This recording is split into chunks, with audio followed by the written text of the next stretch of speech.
Assalamualaikum warahmatullahi wabarakatuh. Sebelumnya perkenalkan, saya Nofriza dengan NIM 22002213. Di sini saya akan menjelaskan mengenai konsep dasar sistem. Di sini ada 3 poin mengenai pengertian sistem menurut beberapa ahli. Yang pertama itu menurut Aji, di mana menurut Aji, sistem ini merupakan sekumpulan elemen yang saling terhubung dan berinteraksi membentuk satu kesatuan untuk mencapai tujuan. Selanjutnya menurut Ludwig, di mana menurut Ludwig, sistem ini merupakan sekumpulan elemen yang saling terhubung melalui interaksi di antara elemen-elemen tersebut dan lingkungan sekitarnya. Selanjutnya menurut Recepta dan Isabella, menurut mereka, sistem merupakan sekumpulan komponen yang saling berhubungan dan berinteraksi dalam kegiatan utama untuk mencapai tujuan yang telah ditetapkan sebelumnya. Dari pengertian tersebut, dapat saya simpulkan bahwa sistem merupakan sekelompok elemen atau komponen yang saling berhubungan dan berinteraksi satu sama lainnya untuk mencapai tujuan yang telah ditetapkan sebelumnya. Selanjutnya, ciri dan jenis sistem. Yang pertama, ciri-ciri sistem. Ada 11 poin ciri-ciri sistem. Yang pertama, sistem terdiri dari subsistem. Hal ini mencakup entitas seperti organisasi, kelompok sosial ekonomi, komunitas, atau kelompok benda yang saling berinteraksi serta konsep-konsep pemikiran. Yang kedua, sistem memiliki kerangka hubungan.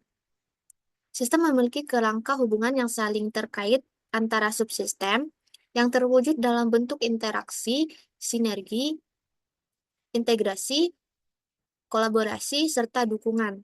Yang ketiga, sistem dilengkapi dengan mekanisme siklus metabolisme yang mencakup input, output, proses, dan outcome yang beroperasi dalam alur tertentu. Yang keempat, sistem memiliki tujuan dan sasaran. Tujuan dan sasaran ini ditetapkan dalam bentuk kondisi yang diinginkan, berkualitas dan kuantitas hasil yang ingin dicapai, serta waktu pencapaian yang telah ditentukan. Yang kelima, sistem menerapkan mekanisme skala prioritas. Skala prioritas ini diterapkan untuk memilih tindakan yang harus dilakukan terlebih dahulu dengan memiliki keyakinan bahwa tindakan tersebut akan memberikan dampak yang positif bagi keseluruhan sistem. Yang keenam, sistem memiliki mekanisme kontrol yang berlangsung secara siklis. Biasanya ini melalui perencanaan, pelaksanaan, pemantauan, dan evaluasi secara berkelanjutan. Selanjutnya, sistem memiliki kapasitas tertentu. Jika kapasitas ini terlampaui, sistem tidak akan berfungsi dengan baik atau bahkan tidak dapat beroperasi dengan baik sama sekali. Selanjutnya, sistem memiliki batasan. Sistem juga memiliki sifat terbuka dan berinteraksi dengan sistem lain. Selanjutnya, sistem tidak ada dalam kekosongan. Sistem berada dalam suatu lingkungan tertentu yang mempengaruhi sistem tersebut baik secara positif maupun secara negatif.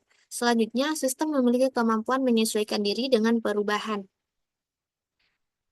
Dan yang terakhir, sistem memerlukan input dan menghasilkan output. Poin selanjutnya itu ada jenis-jenis sistem. Yang pertama, atas dasar keterbukaan, di mana di dalam jenis sistem atas dasar keterbukaan ini terdapat 2 poin, yaitu sistem terbuka dan sistem tertutup. Di mana untuk sistem fisik ini contohnya seperti mesin, perangkat keras komputer, dan infrastruktur fisik lainnya. Lalu untuk contoh sistem non-fisik yaitu sistem informasi, teori, atau model konseptual yang digunakan untuk memahami fenomena tertentu. Poin selanjutnya itu adalah istilah-istilah dalam sistem.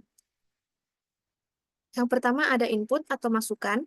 Di dalam input ini terdapat 2 jenis, yaitu eh, input yang bersifat fisik dan input yang bersifat non-fisik. Contohnya, input yang bersifat fisik, contohnya seperti dokumen fisik, yaitu laporan, formulir, atau catatan yang dicetak dan digunakan sebagai input untuk proses administratif. Sedangkan input yang non-fisik, contohnya seperti umpan balik pelanggan, yaitu komentar, saran, dan kritik yang diberikan oleh pelanggan mengenai produk atau layanan yang dapat digunakan untuk perbaikan. Selanjutnya ada output atau keluaran, di mana output ini merupakan hasil yang dihasilkan dari proses pengolahan. Contohnya seperti notifikasi email, di mana pada saat kita mendapat notifikasi email, berarti kita mendapat informasi penting. Selanjutnya ada subsistem, di mana contoh dari subsistem ini kita bisa ambil dari sebuah organisasi, termasuk Departemen Pemasaran yang berfokus pada riset pasar, strategi pemasaran, promosi, dan hubungan pelanggan. Selanjutnya ada feedback. Contoh dari feedback ini bisa kita ambil dalam bisnis, yaitu umpan balik dari pelanggan yang dapat digunakan untuk meningkatkan produk atau layanan. Selanjutnya ada mekanisme. Contoh dari mekanisme itu adalah mekanisme dalam komputer, termasuk algoritma dan proses pengolahan data. Poin yang ketujuh ada kontrol, di mana kontrol ini merupakan proses pengawasan dan peraturan untuk memastikan bahwa semua sistem yang digunakan beroperasi dengan rencana dan tujuan yang telah ditetapkan sebelumnya. Yang ketujuh ada analisis. Analisis ini dilakukan untuk memberikan pemahaman bagaimana komponen sistem berfungsi dan berinteraksi, serta untuk mengidentifikasi masalah atau mencari data untuk meningkatkan efisiensi dari sistem tersebut. Yang kedelapan ada transformasi. Di sini contoh dari transformasi seperti dalam sistem pengolahan data, transformasi dapat melibatkan pengolahan data. Selanjutnya ada holisme atau holisme. Di dalam konteks ini, interaksi dan hubungan antara komponen dianggap penting untuk memahami bagaimana sistem berfungsi dengan baik. Selanjutnya ada self-regulation. Contoh dari self-regulation ini yaitu dapat kita temukan dalam ekosistem alami, di mana berbagai elemen saling berinteraksi untuk menjaga keseimbangan. Baiklah, dari penjelasan tersebut dapat disimpulkan bahwa sistem merupakan kesatuan yang terdiri dari berbagai elemen yang saling berhubungan dan bekerja sama untuk mencapai tujuan tertentu.